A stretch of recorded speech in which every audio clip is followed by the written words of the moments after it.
Hello friends, இன்னைக்கு நம்ம பார்க்க போறது ஒரு சூப்பரான பொங்கல் ரெசிபி. இந்த பொங்கல் வந்து ரொம்பவே டேஸ்ட் சூப்பரா இருக்குங்க. நம்ம வந்து கொஞ்சம் டிஃபரண்டான மெத்தட்ல வந்துட்டு இந்த பொங்கல் செஞ்சிருப்போம். அது வந்து பாத்தீங்கன்னா இந்த பொங்கலுக்கு ரொம்ப எக்ஸ்ட்ரா டேஸ்ட் வந்துட்டு நமக்கு கொடுக்கும். அது மட்டும் இல்லாம நம்ம கரெக்டான அளவுல தண்ணி எல்லாமே போடுறதுனால உங்களுக்கு அதோட கன்சிஸ்டன்சி பாத்தீங்கன்னா ரொம்பவே நல்லா இருக்கும். அப்படியே வாயில வச்ச உடனே வழுக்கிக்கிட்டு உள்ளார போற அளவுக்கு சூப்பரா இருக்கும். வாங்க நம்ம வீடியோக்குள்ளார போய் இந்த ரெசிபி எப்படி செய்யறதுன்னு பார்க்கலாம். இதுக்கு நான் 1/2 கப் பச்சரிசி எடுத்திருக்கேன். பொங்கல் எப்போதுமே பச்சரிசியில செஞ்சாதான் நல்லா இருக்கும். 1/2 கப் பச்சரிசிக்கு 1/2 கப் சிறுபருப்பு. அரிசியும் பாசிப்பருப்பும் சம அளவுல இருக்கணும். இப்ப இதை நல்லா வாஷ் பண்ணி எடுத்துக்கோங்க. இப்ப நம்ம நல்லா அலசி எடுத்த அரிசி பருப்பை வந்துட்டு நம்ம குக்கர்ல போட்டுக்கலாம்.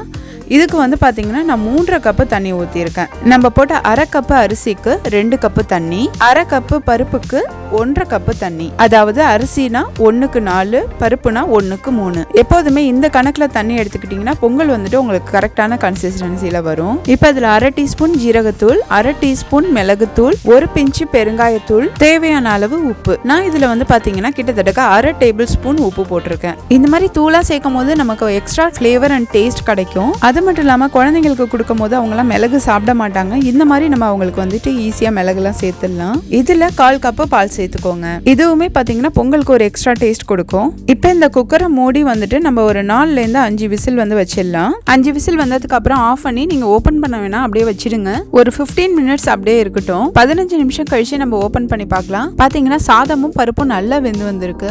நம்ம போட்ட மிளகு தூளும் ஜீரகத்தூளும் வந்து பாத்தீங்கன்னா அப்படியே சைட்ல இருக்கும். அதையுமே நம்ம கரண்டி வச்சு அப்படியே மிக்ஸ் பண்ணி விட்டுக்கலாம். அதே மாதிரி சாதமுமே பார்த்தீங்கன்னா நல்லா வெந்து வந்திருக்கும். நீங்கள் வந்து மசிச்செல்லாம் விட வேணாம். அப்படியே லைட்டாக கலரி விட்டிங்கனாவே போதும். எல்லாமே ஒன்றோட ஒன்று நல்லா சேர்ந்து வந்துடும்.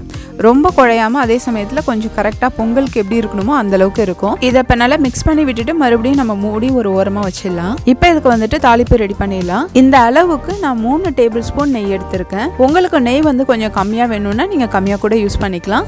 இல்லை பாதி நெய் பாதி எண்ணெய் கூட நீங்கள் யூஸ் பண்ணிக்கலாம். ஆனால் நெய் யூஸ் பண்ணாதான் டேஸ்ட் நல்லாயிருக்கும். நெய் சூடு வந்ததுக்கு அப்புறமா 3/4 டீஸ்பூன் மிளகு போட்டுக்கோங்க. நம்ம ஆல்ரெடி 1/2 டீஸ்பூன் மிளகு தூள் யூஸ் பண்ணியிருக்கோம். அதனால இதுக்கு 3/4 டீஸ்பூன் போதும். இதுல 1/2 டீஸ்பூன் வந்துட்டு ஜீரகம். நம்ம ஆல்ரெடி 1/2 டீஸ்பூன் ஜீரகத்தூளும் போட்டிருக்கோம். உங்களுக்கு எவ்வளவு தேவையோ அந்த அளவுக்கு நீங்க வந்துட்டு முந்திரி சேர்த்துக்கலாம். நெய்ல வந்துட்டு இப்ப எல்லாத்தையுமே நல்லா வறுத்து எடுத்துக்கலாம். முந்திரி வந்துட்டு லைட்டா கலர் சேஞ்ச் ஆகும் போதே வந்துட்டு நம்ம இஞ்சி போட்டுடலாம். இதுல நான் 1/2 டேபிள் ஸ்பூன் துருவன இஞ்சி சேர்த்திருக்கேன். நீங்க இஞ்சி வந்து துருவி இல்லட்னா பொடுசா நறுக்கி வந்து சேர்த்துக்கலாம். இதுல ஒரு பச்சை மிளகாய் சேர்த்துக்கலாம். பச்சை மிளகாய் லைட்டா வந்து கீறி விட்டுட்டு அதை சேர்த்துக்கோங்க. அதுக்கப்புறம் ரொம்ப கம்மியா வந்துட்டு கொத்தமல்லி சேர்த்துக்கலாம். அதுக்கப்புறம் கொஞ்சமா கருவேப்பிலை சேர்த்துக்கலாம். தாளிக்கும் போது எப்போதுமே குறைஞ்ச தீயிலே வச்சு வந்துட்டு வதக்கிக்கோங்க. இப்போ வந்து பாத்தீங்கன்னா நம்ம ஆல்ரெடி ரெடி பண்ணி வச்சிருக்கிற சாதம் பருப்பை வந்துட்டு நம்ம இதுல சேர்த்துக்கலாம். இது வந்து பாத்தீங்கன்னா நல்ல கரெக்டான கன்சிஸ்டன்சில இருக்கும். உங்களுக்கு வந்துட்டு நல்லா வந்து மிக்ஸ் பண்ணி விட்டீங்கன்னா அப்படியே சேர்ந்து வந்துடும் எல்லாமே.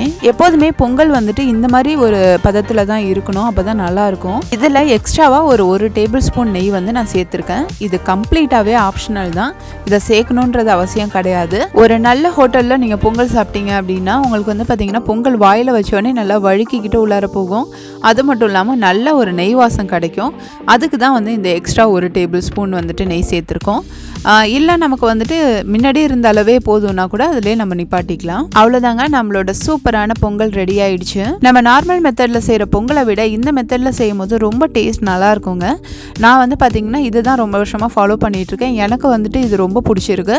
வேறு மற்ற பொங்கல் சாப்பிட்றத விட எனக்கு இந்த மாதிரி செஞ்சு சாப்பிடும் போது ரொம்ப டேஸ்ட் நல்லா இருக்கும். நான் முன்னாடியே சொன்ன மாதிரி பொங்கலை வாயில போட்டோன்னா அப்படியே வழுக்கிட்டு உள்ளார போகுது. அந்த அளவுக்கு ரொம்பவே நல்லா இருந்துச்சு. அதே சமயத்தில் வந்து பார்த்தீங்கன்னா ரொம்ப அதுக்குன்னு நெய் வந்துட்டு அப்படியே ததம்ப இல்லை, கரெக்டாக இருந்துச்சு. இந்த வீடியோ கண்டிப்பாக உங்களுக்கு பிடிக்கும்னு நினைக்கிறேன். என்னோட வீடியோவுக்கு லைக் பண்ணுங்க, என்னோட சேனலை சப்ஸ்கிரைப் பண்ணுங்க, பெல் ஐக்கானை மறக்காம கிளிக் பண்ணுங்க. அப்போதான் உங்களுக்கு நோட்டிஃபிகேஷன் வரும். தேங்க்ஸ் ஃபார் வாட்சிங் my video. Thanks for your love and support.